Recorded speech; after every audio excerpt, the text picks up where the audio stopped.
Yo, what's up, guys? Welcome to the Awesemo.com GPP core for DraftKings, sponsored by Jock Market. We want to build 3 lineups today using our Boom Bust tool and the NFL Top Stacks on Awesemo.com. So I think the game of the week that everyone's going to want to play is this Kansas City-Dallas game. I mean, you got 2 high upside offenses.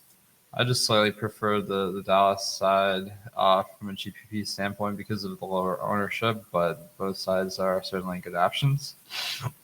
And then I'll probably want to stack up 2 guys from this game.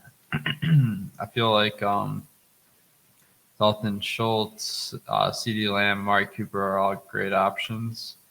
So maybe I'll go with Cooper and Schultz since CD Lamb had a big game last time. Maybe that be a little bit sneakier. On the Kansas City side, this is one where I don't really feel like you have to run it back because the prices on these guys are quite high. So I'll just leave it at that. I got kind of a popular stack, so I want to get a little bit different with some sleepers in this lineup. One that I'm looking at this week is Alex Collins. I think the ownership might come up as we get a clearer sense of if Chris Carson is out, but it's looking like he's trending to be out. Only if he's out, I'm going to play him, obviously. And then we got some really great value options this week. A.J. Dillon is definitely the top one without Aaron Jones. That's a smash spot.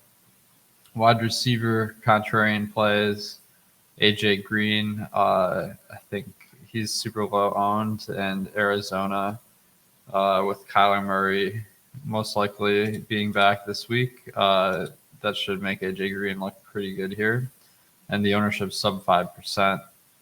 Corey Davis also, he's getting targets from Joe Flacco this week. That really doesn't make much of a difference, in my opinion, from the other quarterbacks in the Jets. So I'm happy to load him in there. And I got the money to spend up a defense. I could go to the Dolphins defense as kind of a contrarian play, but I already have Corey Davis, so that's a bad combo. So let's go to the 49ers. They facing Trevor Lawrence, who's definitely a little bit turnover prone. So that could easily work out. And then I got 7,500 left. I am noticing that Travis Kelce kind of slides right into this lineup. Maybe because it's double tight end, it'll be a little bit sneakier. And these guys are good enough plays. The time I don't want to go double tight end is if I'm just playing a tight end because, you need to. But these are both well-projected players. 88th to 90th percentile contrarian. That means lower ownership in most lineups and a higher projection in most lineups. So that's definitely a winning formula. All right, let's do a value stack. We got Tua Tagovailoa. He's faced up with the Jets, and the Jets' passing defense has been pretty weak this year. So this is a great spot.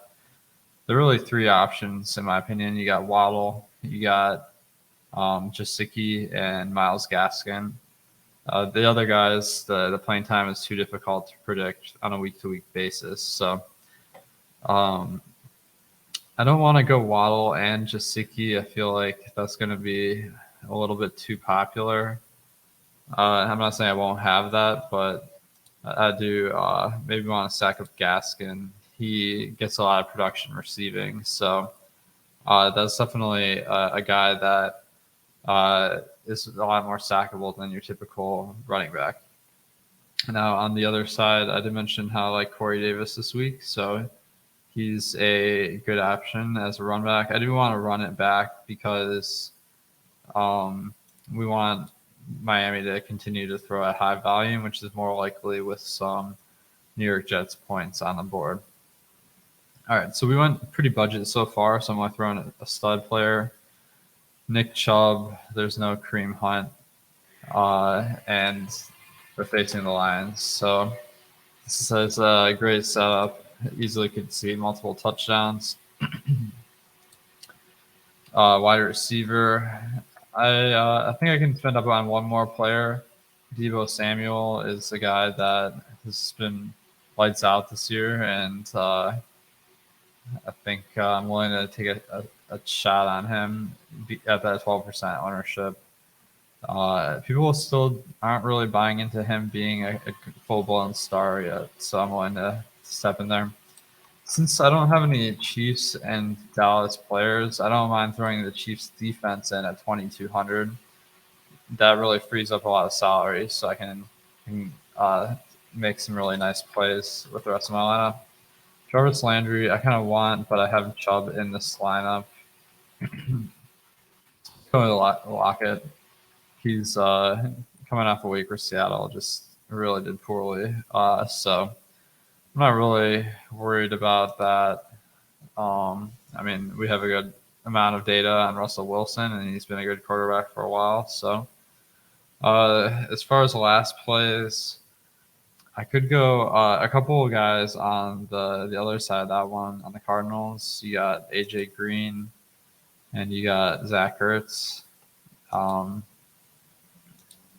It looks like Zach Ertz is, if we wanted to get really contrarian, AJ Green. I guess AJ Green projects as a better value, so it's only 0.6 points. I really don't have a strong lean there. Maybe since AJ Green is in our last lap, I'll throw in Zach Ertz, double tight end again.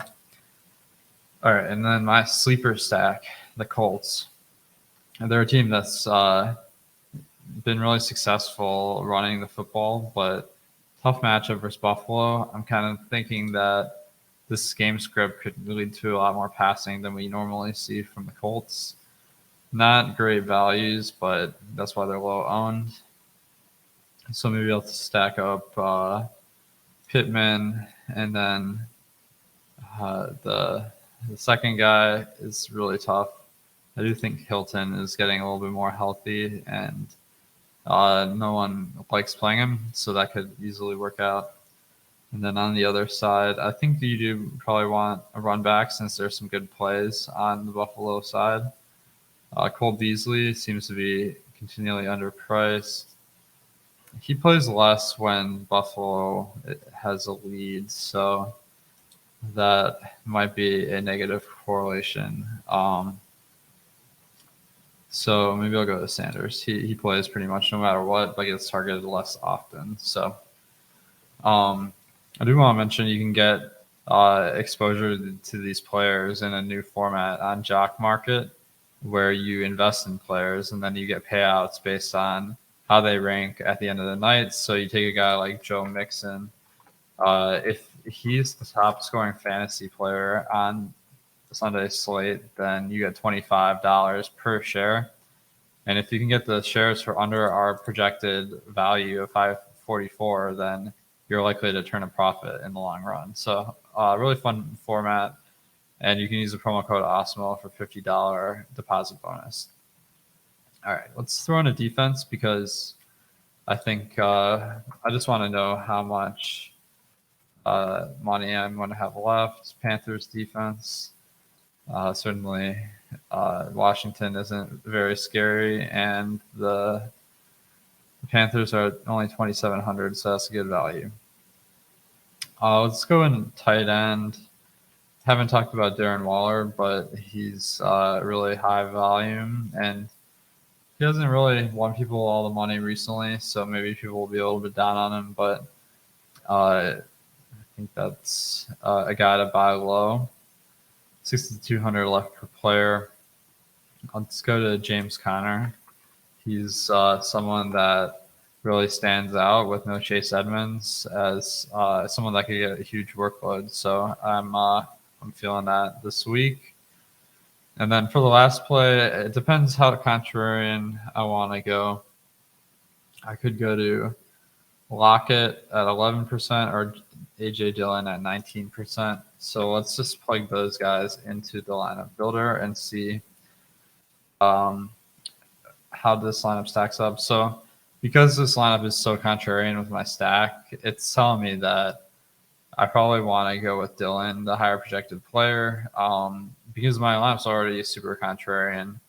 and the projections are the one spot where there's room for improvement. So, guys, I hope this helps you guys figure out some lineups for Week 11. And if you want more of this data, go to awesemo.com and Jock Market. Use the promo code Awesemo for a $50 bonus. And good luck this week.